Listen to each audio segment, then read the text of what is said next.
Every single day, millions of people around the world log into their favorite online video game servers. If you're watching this video, you're probably one of them. Now, whether that's a Call of Duty lobby, where for the first time you hear about your mother's infidelity, from a 13-year-old no less, or maybe you team up with friends on a classic World of Warcraft server to save Azeroth from the evil and disgusting Horde. Or maybe you like to keep things casual.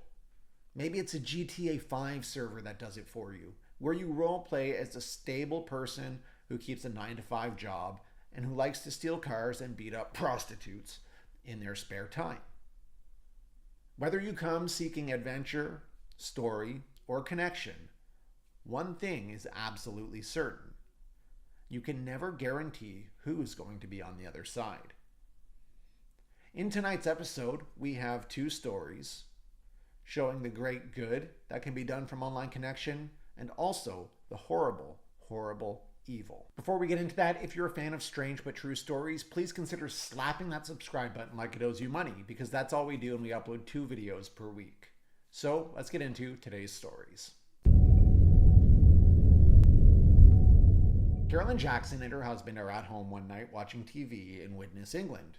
Their son Aiden is upstairs, the house is quiet, everything is exactly as it should be.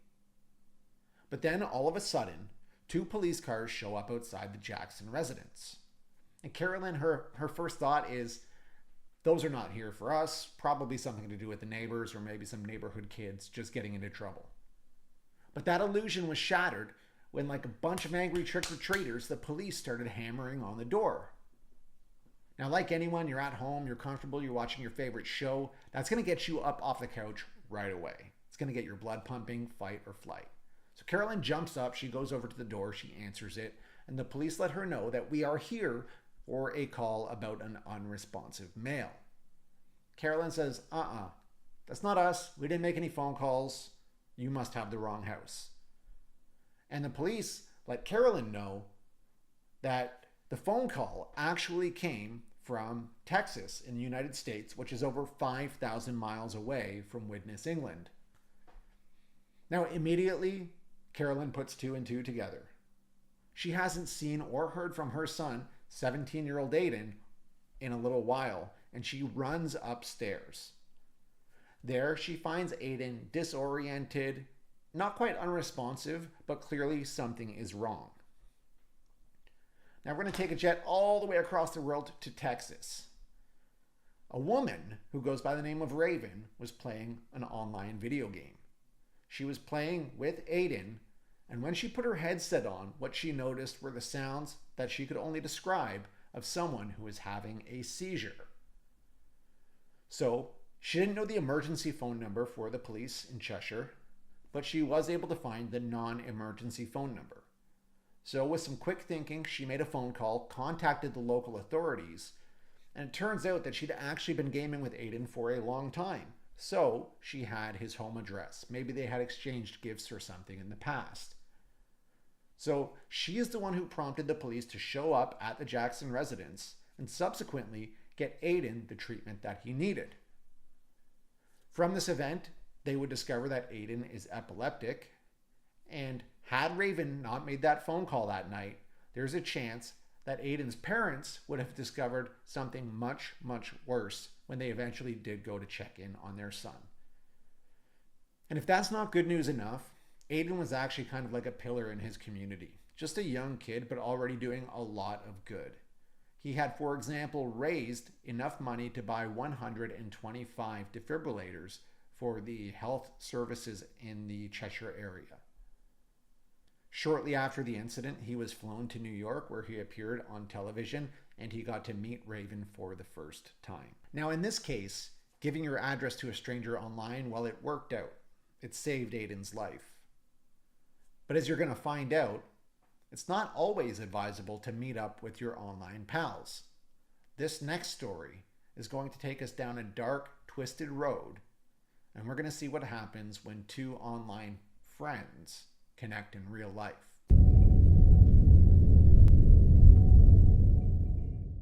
Breck Bednar was an average 14-year-old living in Surrey, England. He was a big brother to 3 little siblings, and he was the oldest to his dad Barry and his mom Lauren. Now, like any 14-year-old kid, Breck loved to play video games, specifically first-person shooters. He liked to play Call of Duty and he liked to play Battlefield. Now, as you know, when you play games online, you play with strangers, you connect, and maybe you guys share a few laughs, you get a few wins, and you guys are like, yo, let's team up, right? You add them to your friends list, and over time, you continue to play more and more together. Now, Breck was no exception to that. He had joined a TeamSpeak server, which if you don't know what TeamSpeak is, it's like Discord or WhatsApp. And the idea is that you can log in and talk to each other while you're playing games. You send chat messages, you can talk on the mic, and you can send pictures, videos, links, etc. Now, Lauren, around this time, his mom, started to notice some changes in his ideologies, right? Specifically, Breck didn't want to go to church anymore, and he was kind of spending a little bit too much time playing video games online. And kudos to Lauren, who must be a really good mom, to spot these things, these changes in her son's behavior, because I'll tell you, a lot of parents would never notice these things. So Lauren, she installs like parental controls, monitoring tools, and eventually she's able to narrow down kind of the issue to one particular user who is part of Breck's TeamSpeak server. His name was Lewis Daynes. Now, it turns out Lewis would be talking to Breck. They're playing a lot of hours together on these games. And Lewis is telling Breck, man, you're young. You don't have to listen to your parents. He says, look at me. I'm a successful business owner. I'm a software engineer. Anytime you want, you come out here. I'm going to show you how you can live free of your parents' restrictions. Now, this all sounds great to an impressionable 14-year-old. So eventually, Lauren, Breck's mom, she gets enough of this. She gets on the microphone talking to Lewis Daynes and basically tells him, leave my son alone. We don't want anything to do with you.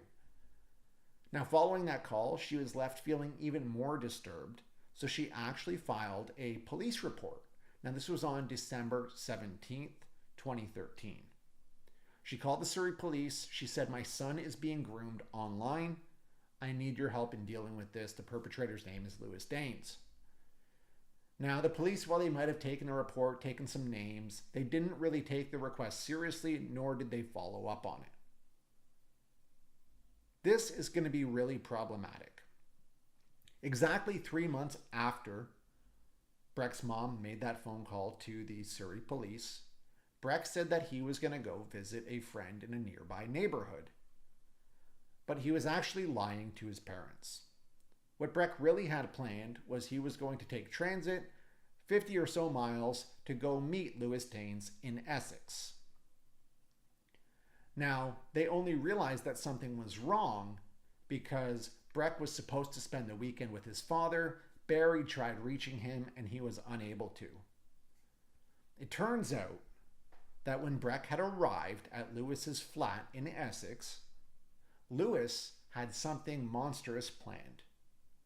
His computer logs show that he had made online purchases before Breck came, including a cell phone, which she had given to Breck so he could text him privately on. He purchased condoms, syringes, and duct tape. Now, had the Surrey police taken this request seriously when it was filed on December 17th in 2013, they might have looked into Lewis Daynes and also seen that 3 years prior he was investigated for sexual misconduct with a minor. Maybe this whole thing could have been prevented. But Breck went into Lewis's flat. He was duct taped, and unfortunately, he was stabbed to death. Now, Lewis would call the police after this whole thing happened. He was very calm. He told the police, I had a guest over at my apartment. We got into an altercation, and I stabbed him in the brainstem and slit his throat. When police showed up at Lewis Daynes' flat, what they found was Breck Bednar's lifeless body, and also Lewis Daynes' computer completely submerged in water. Clearly, not the actions of someone who was trying to defend themselves. Prosecution argued that Lewis Daynes' moves were cold and calculated. He was manipulating Breck for many months leading up to this and arguing for premeditated murder charges. Ultimately, Lewis Daynes would be sentenced to 25 years, which means that he's technically eligible for parole at 44 years old. It's a pretty scary thought if you ask me. Someone sick, cold, and calculated like that, having a second chance at society? Let me know down in the comments. Does that seem reasonable to you? Or should we just put him away forever? If the story wasn't bad enough already, the way that Breck's family found out that he had been murdered was because his younger siblings received text messages from some of the other gamers in the group saying, "We've seen some pictures of your brother online." See, it turns out Breck had actually taken the photos from the crime scene and distributed them among the gamer group, almost like some sort of achievement. And those photos, again, were unfortunately shared with his younger siblings. What a traumatic, sick, disgusting experience. The Bednars would eventually sue the Surrey police for misconduct, and they would settle with an apology and an undisclosed amount of money. The Bednars would then go on to start up the Breck Foundation, which is a foundation designed at raising awareness for online dangers. I'm going to put the link in the description of this video in case you want to go take a look. You know, the reason I tell stories on this channel is because I want to remind people. I want to remind people of the good and the bad out there. That's why today's was a little different. We didn't just cover bad news, but we covered some good news as well. And you know, even through tragedy, Breck's story, his family was able to find a silver lining in which they've been able to help thousands of other children avoid the same dangers that Breck ultimately became a victim to. So if you're a fan of today's video, please let us know in the comments. Please hit the like button. And don't forget to slap the subscribe button like he owes you money, because we do upload 2 videos every single week. I'm Matt, and this is Strange Ordinary. We'll see you in the next video.